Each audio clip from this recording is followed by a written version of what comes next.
قاضی صاحب کیا کہتے ہیں؟ آپ ایک مسلک سے تعلق رکھتے ہیں، اس لیے آپ قیادت نہیں کر سکتے۔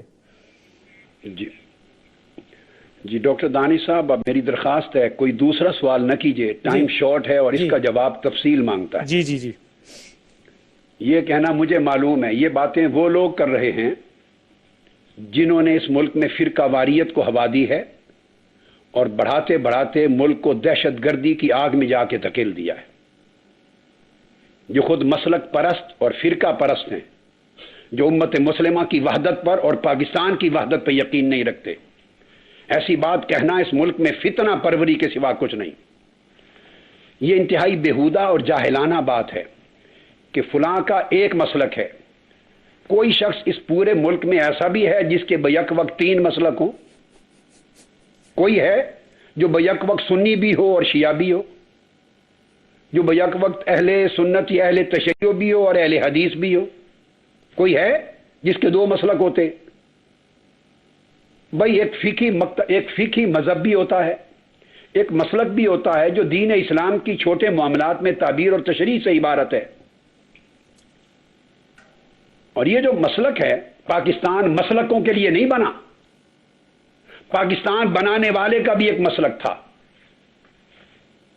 یہ قائد اعظم محمد علی جناح، ان کی سوانح حیات کی جو کتاب اٹھا کے دیکھ لیں، پاکستان کی لکھی ہوئی یا ویسٹرن ورلڈ امریکہ میں کہیں دنیا میں، وہ بائی برتھ اسماعیلی عقیدے کے تھے اور بعد ازاں اثنا عشریہ شیعہ مسلک کے تھے۔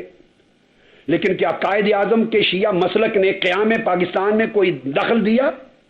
وہ پورے متحدہ ہند کی مسلم قوم کے سربراہ تھے، لیڈر تھے، نمائندہ تھے، اور پاکستان بنا تو کیا وہ شیعہ مسلک کے لیے بنا؟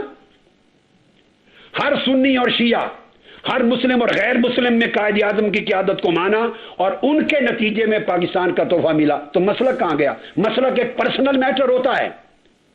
پاکستان مسلکوں کے لیے نہیں بنا، مسالک تو دور کی بنات ہے، سارے مذاہب کا بھی یہ ملک ہے، مسلمان، ہندو، سکھ اور کرسچنز کا بھی یہ ملک ہے۔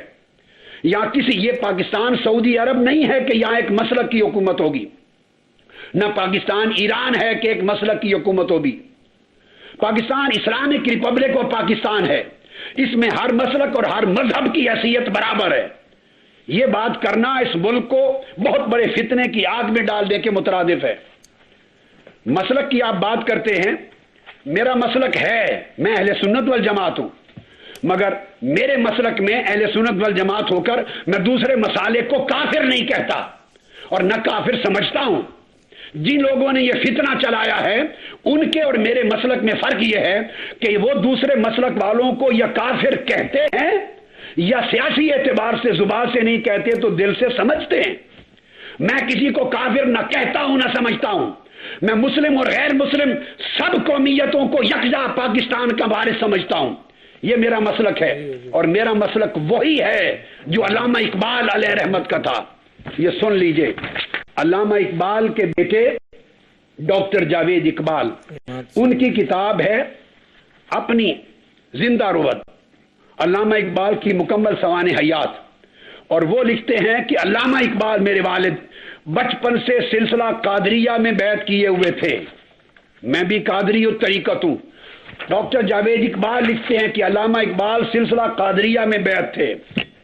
مکاتیب اقبال میں علامہ اقبال لکھتے ہیں، خود مکاتیب اقبال میں نیاز الدین خان کے نام اپنا مسلک بیان کرتے ہیں کہ نبی اکرم صلی اللہ علیہ وسلم کی زیارت مبارک ہو۔